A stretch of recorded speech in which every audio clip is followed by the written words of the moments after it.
You Can't Make This Shit Up. Episode 1 with Paul Elam and Tom Golden. Let's see what they're up to. Good morning, good afternoon, good evening, wherever you are in the space-time continuum. I'm Paul Elam with a voice for men, and this is Tom Golden of menaregood.com. Hey, Tom. Hey, Paul, how you doing? I'm doing good. You know, I think we really got to take a final shot at it this time. You and I have been trying a few times to name this discussion. We've been playing a name game. Can we name this thing and stick with it? And apparently we can't. We started out with misandry in the news, and then we went with misandry in the news today. And this all has to do, by the way, with Google demonetizing instantly when they see words like misandry. And so, of course, our response to that is to rename the show, You Can't Make This Shit Up. Yeah, and that's true. You can't make this shit up. You can't make this shit up, and, you know, and screw Google if they demonetize us anyway. We're calling this show, You Can't Make This Shit Up. We're going to stick with that, whether they demonetize it or not. And it's a good fitting name. Because as you'll see from the 4 stories we're going to cover tonight and all the stories we're going to end up covering on this, that the only thing you can say is you can't make this shit up because you could not possibly make this shit up. It's mind-blowing. And if anybody out there wants to do a graphic for us with the You Can't Make This Shit Up, please feel free and let us know. Yes, we love fan art. Yeah. Come up with that. Something. I've put up something, but you know, if you can do something better, that'd be great. And let me take that back. I really don't like the word fan. I don't want to say I have fans, but if you support art, let's call it that. That's good. You getting all hot and bothered there, Tom? Oh, that was my fan. I'm sorry. Elam. The longer I stay alive, the more senior moments I have. Okay, well, you ready to get started, Tom? Yeah, man. Yeah, you can't make this shit up. Let's get started. I want to start this thing off this evening with a story about a young man named Keith Bailey. Keith Bailey is a middle schooler in Colorado Springs, Colorado. And Keith Bailey was drugged out of his classroom by the police in handcuffs on a sexual assault allegation, that would make Clarence Thomas envious. Here's the story. Let me just give you the rundown. And of course, there are links below for anybody who wants to follow up on this. And there will also be a link to the defense fund for this kid, which I think is a really good idea. Yes, I think so too. What happened was on social media, he decided he picked an avatar that was of an African American, and that apparently upset one of his little girlfriends who identifies as a feminist. And she demanded that he change the avatar back to what he had because it was racially insensitive for him to have an avatar that depicted an African American. I guess I'm not any smarter than an 8th grader because I don't get the objection of that. I don't see the matter of fact, there's a couple of online games I play, and one of them I have an African-American avatar. I don't think that makes me racially insensitive. Just anyway, they harassed him and tried to bully him into changing it. He defied them, much to this young man's credit. He stood up for himself and said, no, I'm not going to change it. This is insensitive. They wanted him to be politically correct. He said, no, I'm not going to do it. So what did they do? They fabricated an allegation of sexual mistreatment. These were his little girlfriends. Well, the school officials pulled him into an office and interrogated him for approximately 2 hours, not confronting him specifically with what he was alleged to have done, but just demanding that he confess to generic sexual abuse type behavior, which is, and this, hey, look, we're just getting started. This story gets crazier as it goes along. Well, he didn't have anything to confess to, so he didn't. So in their frustration, the school officials at this middle school in Colorado Springs, Colorado, called the police and had the police arrest him on allegations alone. And he has been charged, apparently, with some sort of, sexual mistreatment, sexual assault of some nature, facing 2 years in a juvenile facility for doing it. And there was an exchange. The police would not even tell the parents what he was arrested for. The school would not tell the parents what he was arrested for.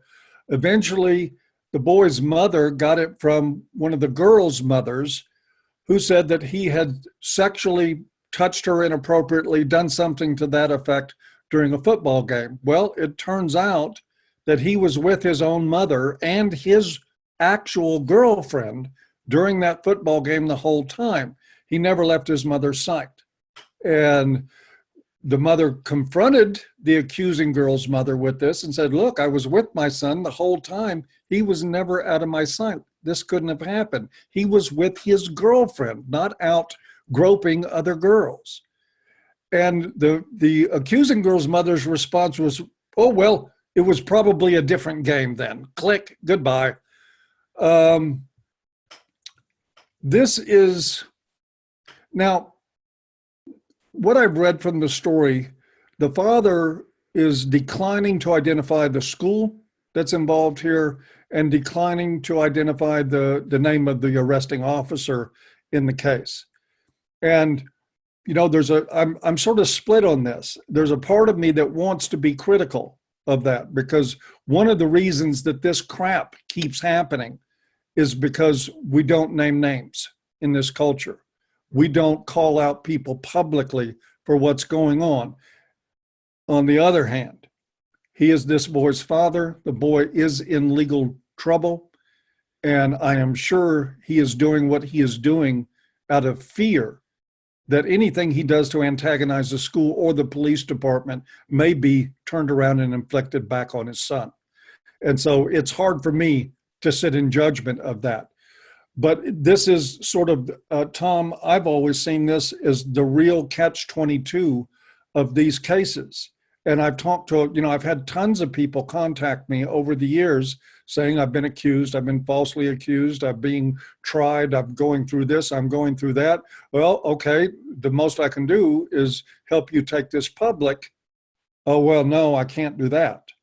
And when we talk to these people's lawyers, they always say, absolutely not. So it's like this problem has to be perpetuated in secret. And it's a real catch-22. Tom, your mic is muted. I just realized I'm not speaking up. There's so much shame on the microphone.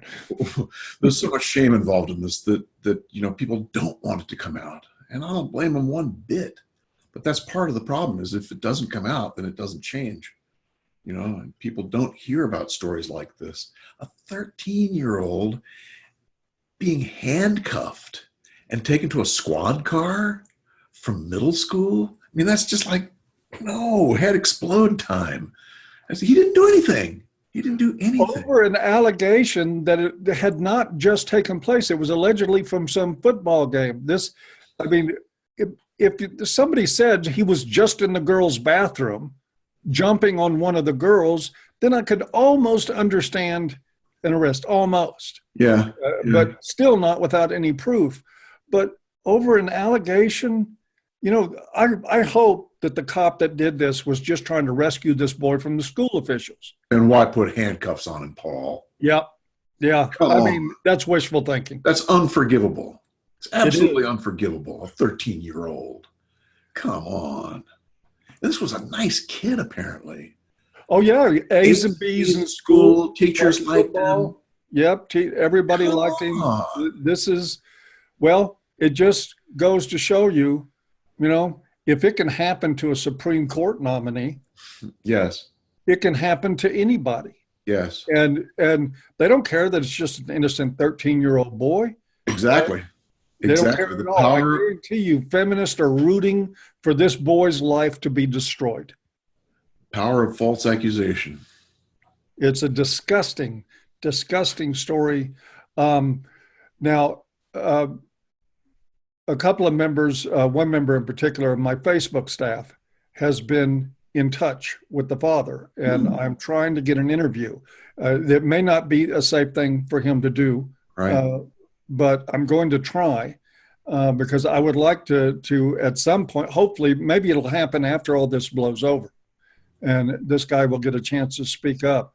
But Yeah. one of the things I want to do, and I want to put it out there myself, and I have had no contact with the father myself at all, is that if anybody out there knows the school that this happened in, knows the arresting officer, knows the teachers involved, the school staff involved, please contact me at anearformen@gmail.com. I would very much like to know, because I would like to start calling to see if I can confirm their identities. Yeah. I understand why the father needs to protect his son in this way, and I don't begrudge him that at all. Right. But we also have a problem here. This is every boy in the long run. This is Exactly. every boy. This is all of our schools. This is our culture. This is our society. These are our sons that they're doing this to.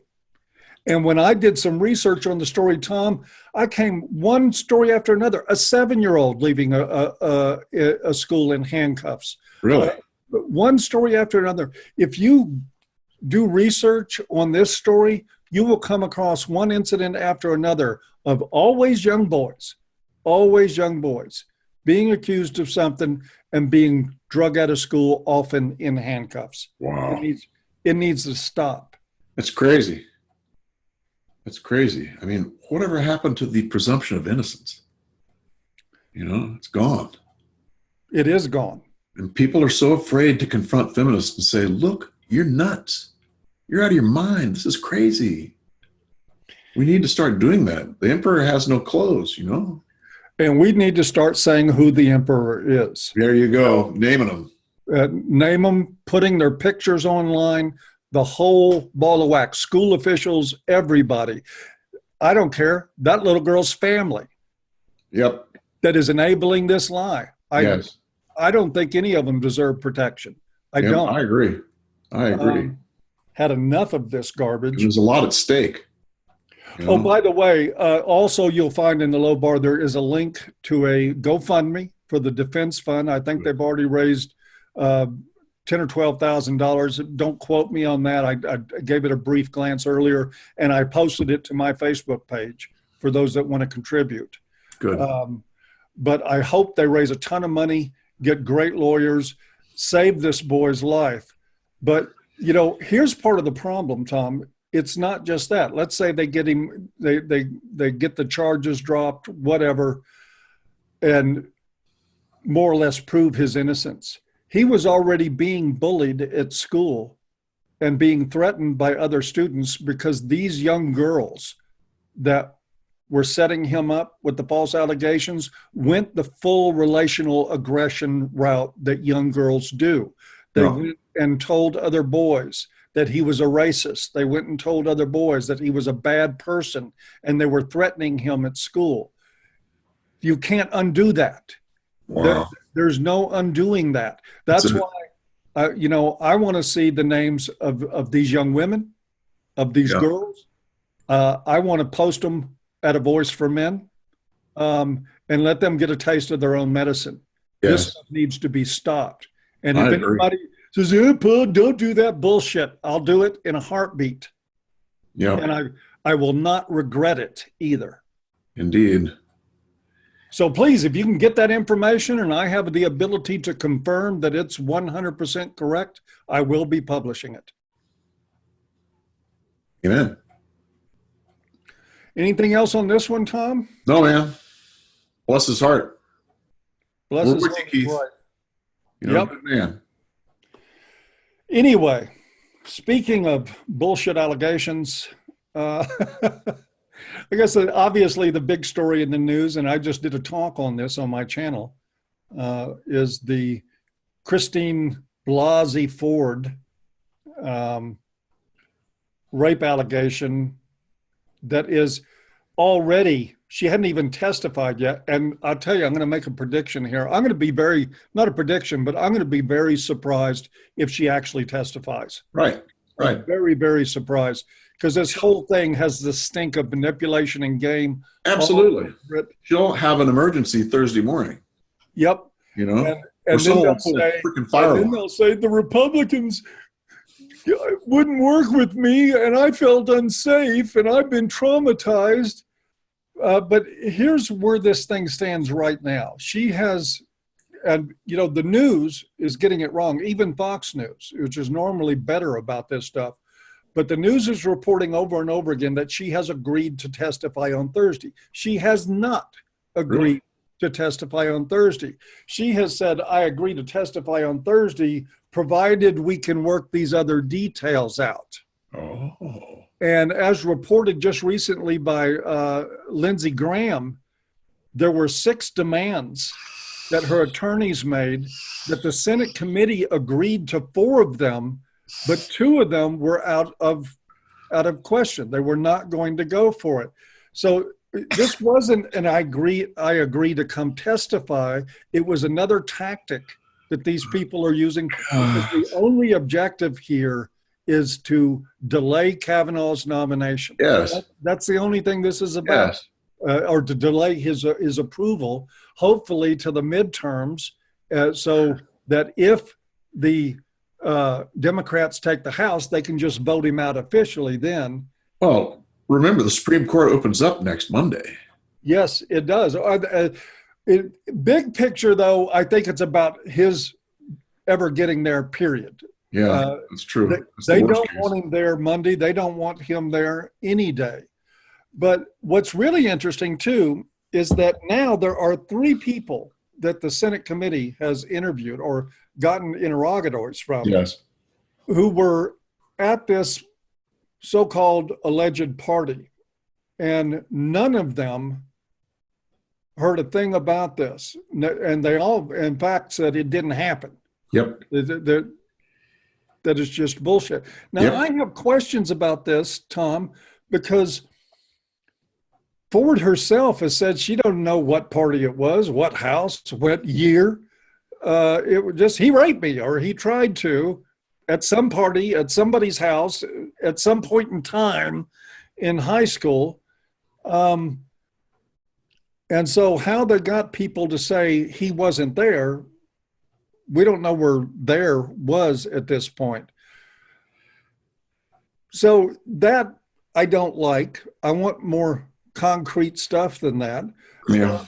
But basically, this woman has nothing. When you look at the behavior of sexual assault victims, and you're going to hear the feminist line in this it's an underreported crime. Yeah, it is an underreported crime. Men underreport it as well as women. There's no doubt about that. Right. But what victims do tend to do overwhelmingly is they'll tell a friend, they'll tell a family member, they will share with somebody that it happened. She's got nobody. She told nobody about this at the time that it happened. There is literally nothing in her past except this polygraph, which she says that she passed. Polly want a cracker? Polygraph want a cracker? Yeah, and there's a reason you can't admit a polygraph in a court of law. Exactly. That's exactly right. But that is her evidence. A polygraph 12 years after the fact, talking. And again, how do we establish she's telling the truth about an event and she doesn't know when it was or where it was? Yeah, really. And how can you determine that you were raped by someone if you can't even tell where it was or when it was? Oh, but I know it was him. Yes, it was absolutely him. And she knew exactly. I mean, she recalled she was going up the stairs in the place toward using the bathroom when he grabbed her along with somebody else and forced her into a bedroom. She recounted step-by-step details about all this thing as though it were happening yesterday, but doesn't know what house it was in. That's pretty weird. Doesn't know what year it was. That's pretty weird. The and what they're research trying to do, and God bless them, the Republicans are such pussies. Really? That they Capital are P. she is setting them up so that, the only way she'll appear is if there's conditionally no tough questions. That you can't put her through a real cross-examination about her story because she's too fragile. Oh boy. For that sort of thing. Mrs. Fragile, you know what her research is in, right? You familiar with that? No. Oh yeah, birth control or abortion pills. Yes. She's done research on the abortion pill. So she's connected with the pharmaceutical companies. And of course, what are they afraid of most? That Roe versus Wade is going to get dumped. They're afraid of that. That's one thing. The other thing that has come out in this is that at some point, I think it was 15 to 20 years ago, her parents had their home repossessed. And they tried to fight it in court. Guess who was presiding in that court? Who? Judge Kavanaugh's mother. Oh, God. What's that about? You can't make this shit up? Yeah, you can't make this shit up. But Kavanaugh's mother? Judge Kavanaugh's mother presided over the case in which her parents lost their home. So they did lose it. So the outcome was negative for her. He ruled against them. Oh, yeah. That's crazy. Yeah, I mean, I'm assuming that's been verified. It was on Fox News last night. Wow. Again, but it's the power of the false accusation and the absolute wimpiness of anybody calling cards on someone who falsely accuses. I mean, it's just, and so it just runs rampant. And what I've seen, 13-year-old or Kavanaugh.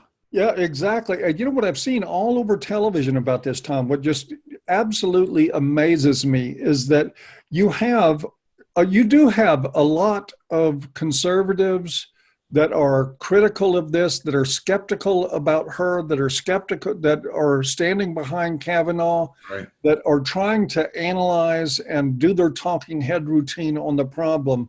And of course, unfortunately, we live in a society where the word gynocentrism cannot come up.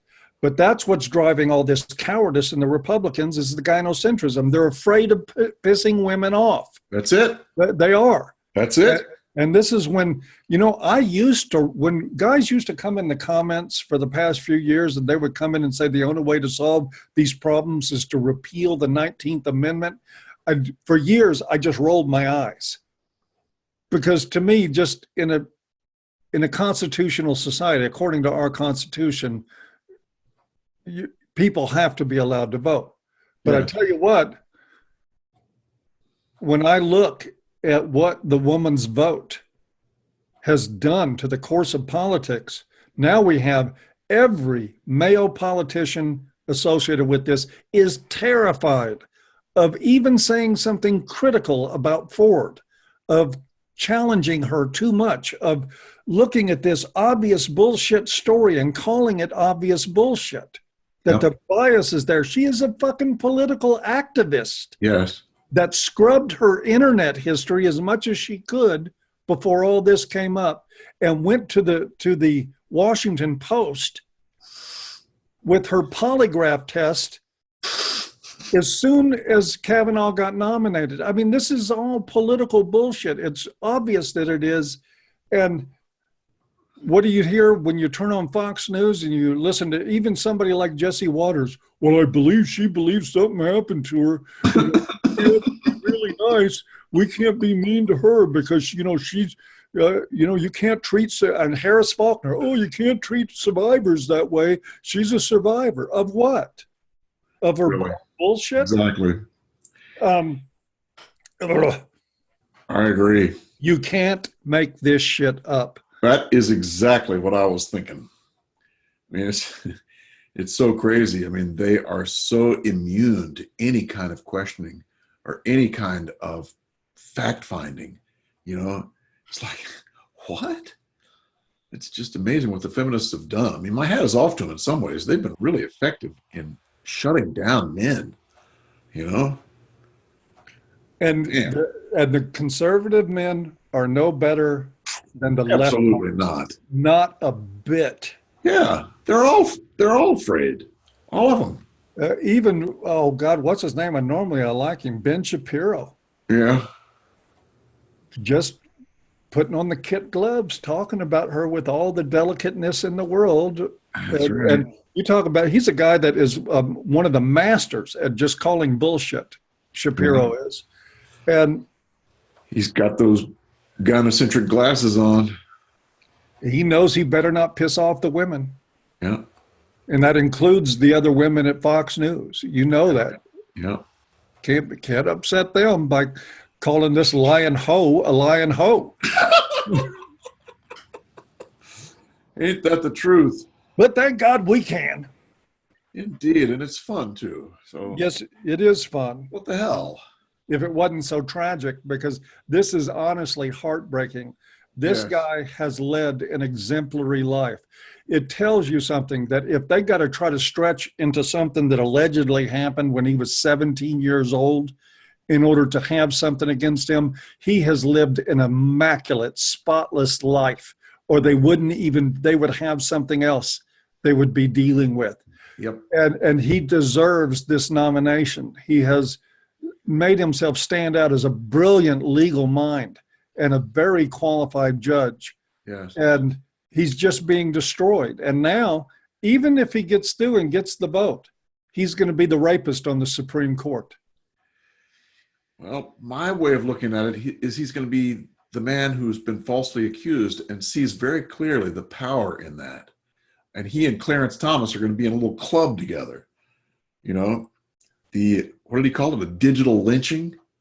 Yes, You know? he called it a high-tech lynching. Yeah, high-tech lynching. That's right. High-tech lynching for uppity blacks that won't do is, and Thomas was talking about in the uppity blacks, he was talking about blacks that won't stay on the Democratic plantation. Yeah. Blacks that dare to think for themselves. Yes. Yes. And they sure enough showed him there's a cost for that.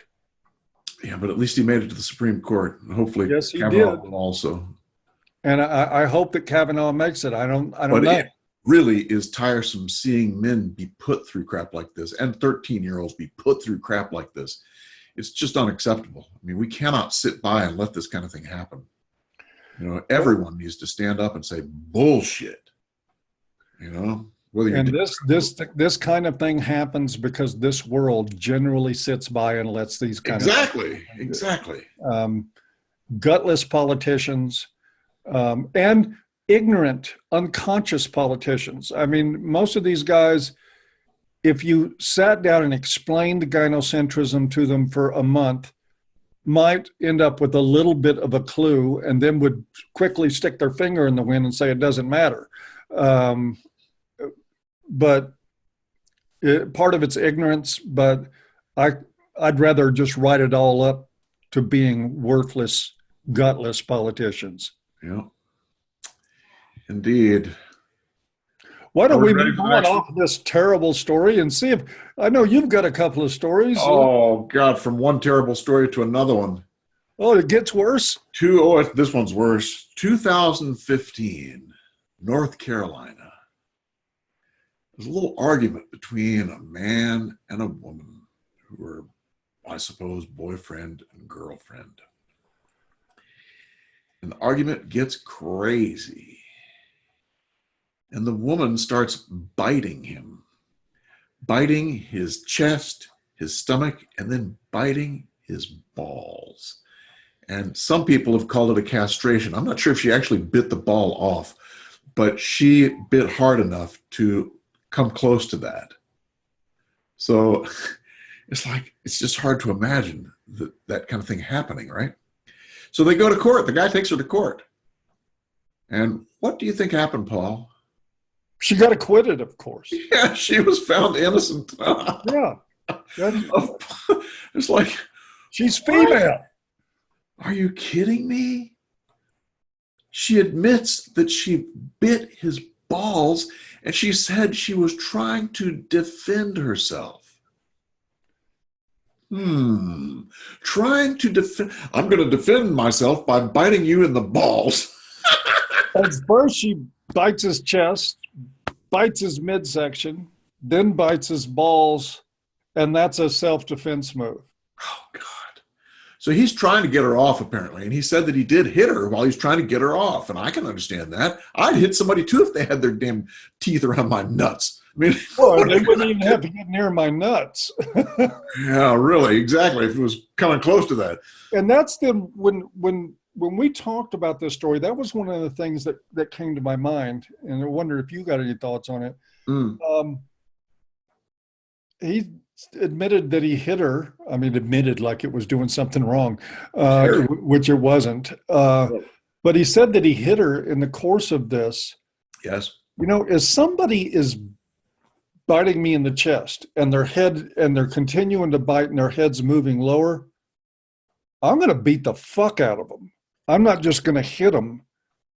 I'm going to grab hair and start pounding face until they quit moving. Yes. I had similar thoughts. So I'm wondering if this guy held back because it was a woman. Ooh, good point. Good point.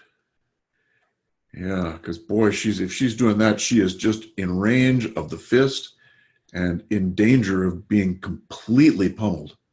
You know, there's a picture of her when she's being arraigned or when she went to the police, and her face is not puffed up. You know, it's not like she looks like she's got a headband on. She probably got cut around the head somehow, and there's blood on her shirt, probably from the guy's balls. But she doesn't look like someone who took a fist to the face. You know, interesting. Man, I tell you what, I know that you know, and of course, the chances of something like this happen to me at this point in my life are non-existent. But I do believe if I were faced with that, I know that if I defended myself at a level that it demanded, that kind of situation demanded, which would be an extreme reaction to stop the assault, that I would be taking a chance with the legal system because, you know, true. Guys, particularly guys my size, don't have the option to fight back. Yes. But you got two choices: legal system, balls. Yeah. What are you going to choose? I'm going to beat the fuck out of her. You're going to protect yourself. Absolutely. I have a sneaking feeling, Paul, that they were involved in a sexual act at that time. And she was like, you know, biting his chest and moving down and biting his stomach. And then all of a sudden, whammo. You know, I mean, that's the only thing I can figure. But there was one other little caveat in this story, too, that you told me about. Yeah.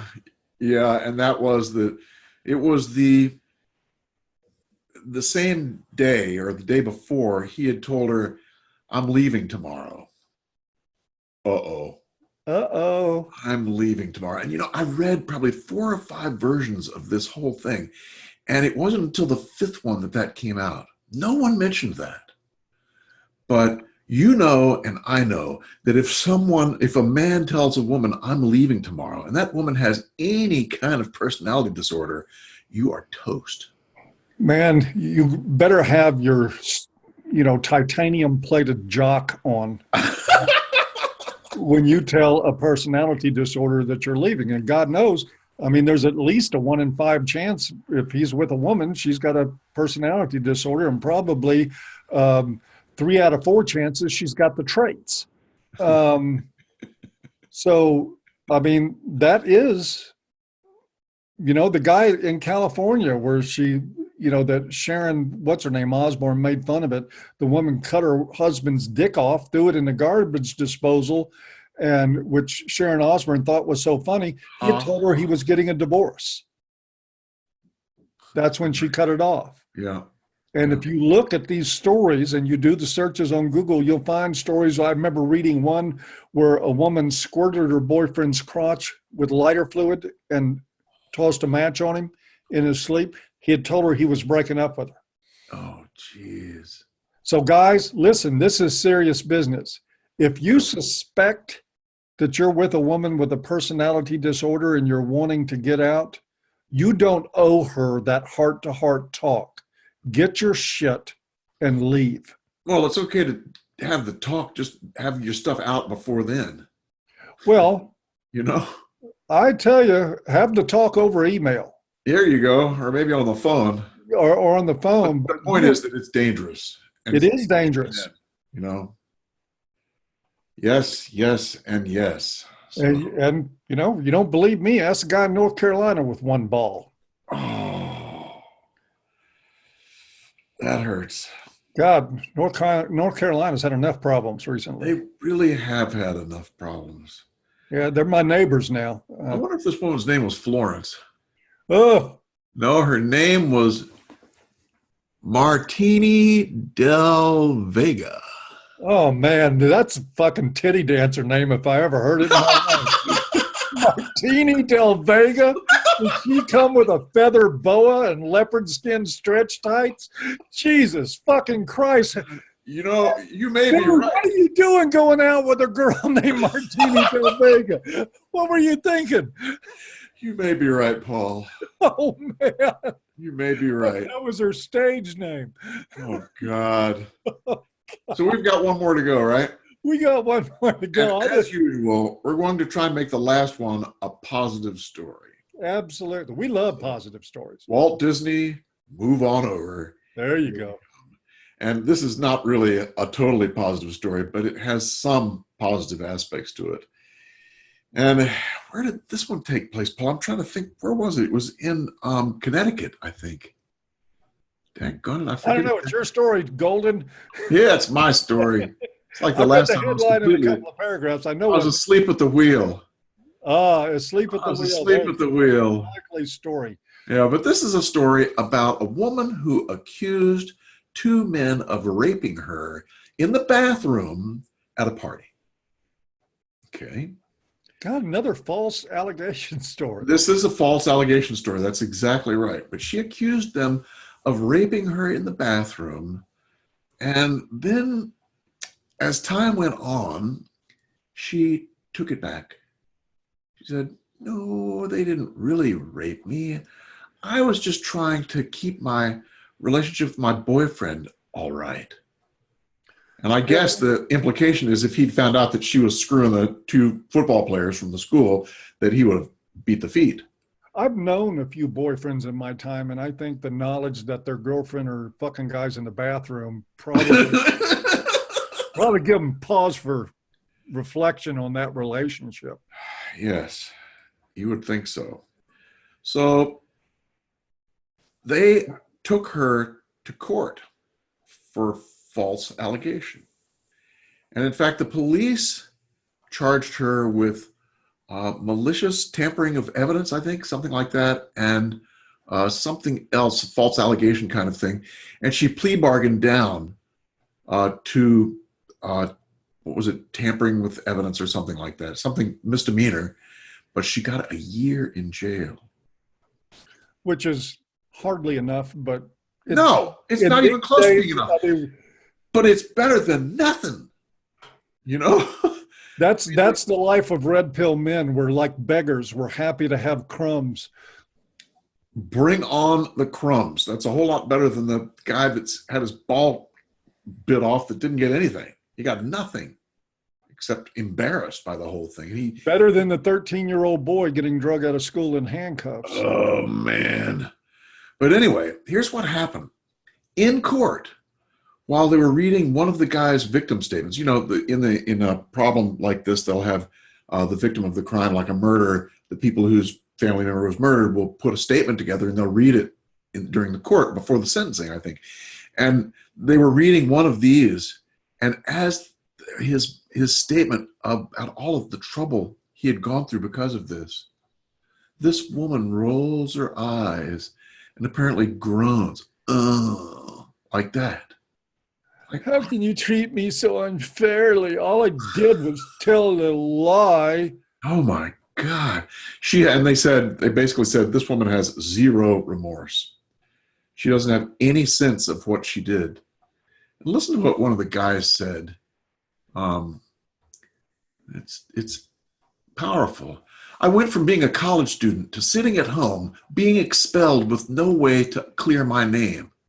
Indeed. From being a student into whammo, sitting at home, no way to clear his name. I just hope she knows what she's done to me. My life will never be the same. I did nothing wrong, but everything has been altered because of this. And I got news for you, dude. You hope she knows. She knows what she did to you. She doesn't care. Yes. She doesn't care in the least. Yes. And here's another one. The other guy says, I lost my scholarship. He was apparently at a football scholarship. My dream, because they were both expelled, I think. My dream of continuing to play football, and now I'm in debt $30,000, and I'm simply trying to get ahead as best I can. Wow. You know, these guys, yeah, they got a guilty sentence for her for a year, but their lives are ruined. False accusations ruin people's lives. Think about these two men, these two young men. Where do they go from here? Their education's done. Their future is irrevocably changed. Just like Caleb Warner at the University of North Dakota was accused falsely. The woman that accused him filed a police report, and the police turned around and issued a warrant for her arrest because they knew she was lying. And the university still wouldn't overturn his expulsion. Really? And the whole thing was so traumatic. He's now in Fargo. I believe it's in Fargo that he's in, and he's driving a delivery truck, and he can't even make himself go on the campus anymore. He can't stand the thought of being there. His future's gone. Everything's gone. And he was going to be educated and have a nice professional life. Yes. And now he's stuck to driving a local delivery truck. And how many newspapers did articles on that young man? Probably zero. Zero. I mean, it eventually, you know, some of it came out, but I mean, the media doesn't care about this. No one gives a shit about men's pain. Nope. It's that 13-year-old, these two guys, that guy in North Dakota. I mean, no one gives a shit. Nope. And that's why I urge men all the time and hold their feet to the fire. Guys, you have to give a shit. You have to care about yourself. You have to be willing to fight. And you have to be willing to take responsibility for the fact that these borderline hoes that you get hooked up with that are bad news, you're begging for problems. Yes. I know that's sort of a blame the victim proposition. Well, yeah, you goddamn right it is. It's a blame the victim proposition. If you go to bed with a whore, you'll wake up with fleas. And that is, and you can't blame the whore for that. No, you got to look at yourself. Stay away from them. Yep. I mean, yep. There is women in this world. I don't know how many, but there are women in this world that won't bite your balls off if you break up with them. Yes. You gotta have enough sense to not be with a woman like that. Yes. Yes. And that sense comes from valuing yourself. You know, you are a good man as you are. You are worth a mint. You're worth more than a mint. You got to take care of that. Take care of yourself. You're worth it, man. You are worth it, period. I never met a woman in my life that was worth one bead of my sweat in an effort to prove that I was worth it to her. Yeah. Effort to prove myself. But never met one. We are hormonally juiced to do just that, Paul. Yep, we are. And that is the demon we got to face. And it's exactly right. But it's in us. Yes. That's what we have to face. Yes. And we have to replace instinct with values. Yes. Get around some red pill men. Join Paul's Patreon site or my Patreon site and get involved in the groups we're doing. You know, yeah, these groups are great. Oh my gosh. Red pill men checking in every week, talking about how their week was, what's happening. It's incredibly healing. Just being able to be in an environment where they can talk to a whole group of men about everything, you know, all kinds of personal stuff, but red pill living, real red pill living, you know, yes. MGTOW living, red pill principles in relationships, all kinds of good stuff. And not have everybody in the group knows they're not crazy, that they're telling. Yes, exactly. That's what the guys say in my group. They say, look, this is the only time during the week that I can come where people don't think I'm nuts. you know? Absolutely. Or they're either think you're nuts or you're keeping your mouth closed so they won't think you're nuts. Yes. One of the two things is happening. Yeah, absolutely. Yeah, is that a plug for our Patreons? You bet. bet it is. Absolutely. And it's worth it. You get It's a plug for your life, you know, because there's nothing like this. And I call it the red pill oasis. You know, it's kind of like an oasis. It sits out there, and it's well worth checking out. absolutely. So yeah, it's a good plug. Out. I tell you what, it is substantially less than buying one thought dinner. And for those of you who know what a thought is, What is it? I don't know. a thought, a THOT, that hoe over there. Oh,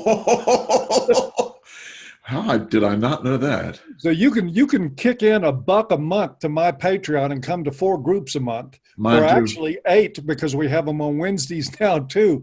I'd say that's pretty good money compared to buying dinner and drinks for a thought. Yeah, man. It's cheap. You can come in for $1 or $2 a month and just be with red pill men who understand what's going on. Maybe that's a good place. Is that a good place to stop, Paul? Good enough for me. You got more? No, sir, I don't have more. I will have more next time because, you know, the world is not running out of stories for you and I to cover in this little chat. Man, you can't make this shit up. And men are good. Are good. I wanted to beat you to that again. Oh, I beat you this time. Oh, you beat me to it. I beat you. Men are still good. They are. There. Even if Paul loses sometimes. We'll see you guys. All right, let's see if I can turn this fucking thing off. Turn the fucking thing off.